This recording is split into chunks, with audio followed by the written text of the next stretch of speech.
Wow! Maaga ako nagising mga guys. Magbubukas ako ng tindahan ko.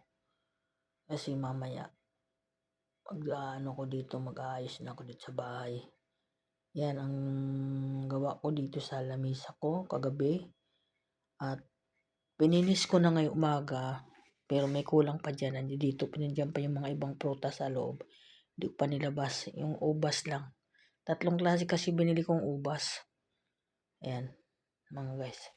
Ito na, nilabas ko na yung aking mga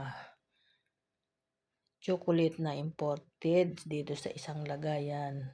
Ayan. Good morning everyone. Good morning for watching. Aga ko nagising, aga ko nagbibideo mga guys. Ayan. Papunta kasi ako sa tindahan. Baka mamaya makalimutan ko itong gawaan ng video. Kaya binidyohan ko na ngayon. Kaya mga guys, iyan ang ganap ko ngayon dito. Iyan ang ginawa ko. Thank you so much sa lahat. Maraming salamat sa Panginoon at binigyan mo ko ng lakas at talino dito sa aking ginawa. Ayan. Meron, ito po yung ano. Ayan.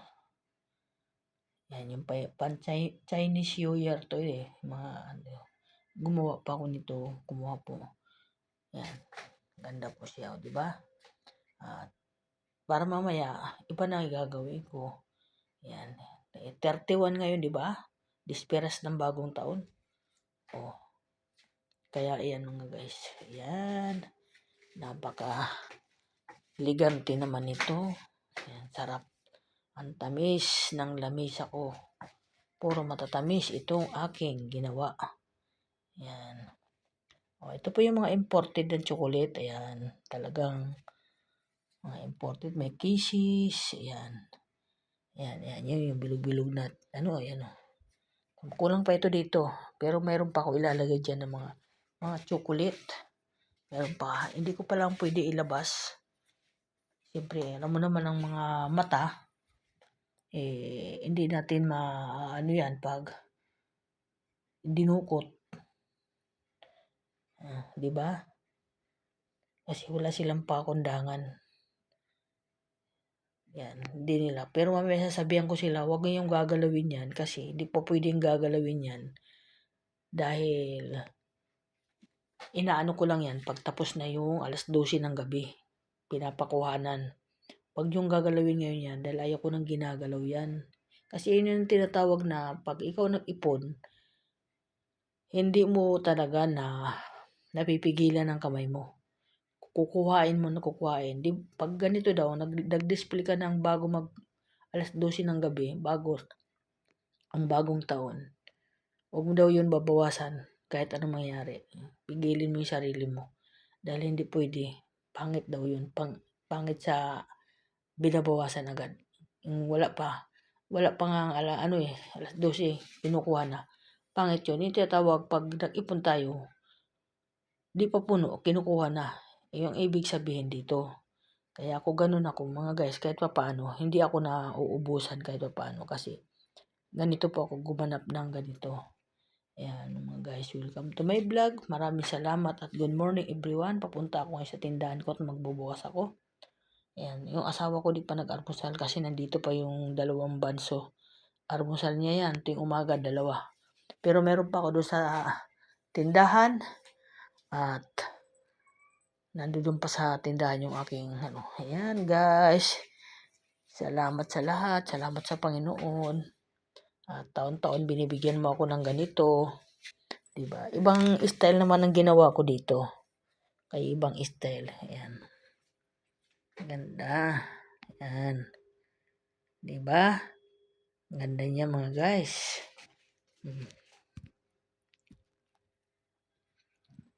Hello. Morning. Ayan, mamaya magmaliwanag na asikasuhin ko naman yung aking sarili. Baka magdatingan yung aking mga anak dito. Hindi na ako makanda o gaga. Ay bahala sila kung ano oras sila darating dito. Darating na yun, 31 ngayon eh. Mamayang gabi, bagong taon na, 12:00. Gagawin nila yung yung mga gagawin dito. Ako hindi ko kaya si kaso pagluluto. Kasi masama-sama ang pakiramdam ko. Yan. Kaya hindi ko muna kaya. Bahala na sila dito. Ayan mga guys. Yan, wala kasi dito yung wala na akong kasama dito kaya video. Sabi ko mahirap-hirap yung sarili. Sabi ko basta ang importante sa akin magkaroon ako ng display sa lamisa ng mga ganito. Yan po importante sa akin. Pagkain, maraming pagkain yan. Kung walang mai-display ditong pagkain, ay bahala na. Basta ako hindi ako mag-asikaso pagluto. Masama pakiramdam ko. Nahihirapan nga ako. Medyo huminga ngayon eh. Yan, kasi nga pagod siguro sa pagod. Napapagod. Kaya ganyan. Kaya okay. Thank you so much sa lahat. Welcome to my vlog. Good morning sa lahat. Happy New Year sa mga mag-New Year mamaya. Thank you. Maraming salamat sa lahat ng mga follower ko. Happy New Year po sa inyo. Nandiyan lahat ng mga malalapit sa akin. Mga I love you so much sa inyo. Sana maidaos natin ang maayos sa ating bagong taon. Yan po. Na maganda. Sigurado mamaya maraming mga magiinuman sa kalsa diyan sa mga bahay-bahay nila. Kasi siyempre oras ng pag-iingay natin. Araw ng pag-iingay natin ngayon. Kailangan palalakasin nila yung kanilang mga sound system. May mga maglalabas. Yan po ngayon pa mga guys. At mamaya naman alas 12 makikita mo sari-saring paputok na iba't-iba't ang kulay na paliliparin nila papunta sa itaas para umangat yung buhay. Yan. Ganyan din dito ako maya. May paliliparin mamaya ng mga malalakas. Pero ayaw ko yung mga paputok na nakakaputok sa kamay. Nakakapatay ng tao. Ayaw ko yan. Nakakatakot po yan. Ingat po tayo mga guys dun. Huwag po tayo paputok ng ganun. Nakakatakot po. Okay. Salamat sa lahat. At ingat ang lahat mga guys. Happy New Year sa lahat ng mga kaibigan at idol, mga kumari lahat. Thank you. Bye-bye. Ingat ang mga anak ko, ingat kami lahat, ingat lahat, pati mga supporter, ingat lahat. Thank you. Bye-bye.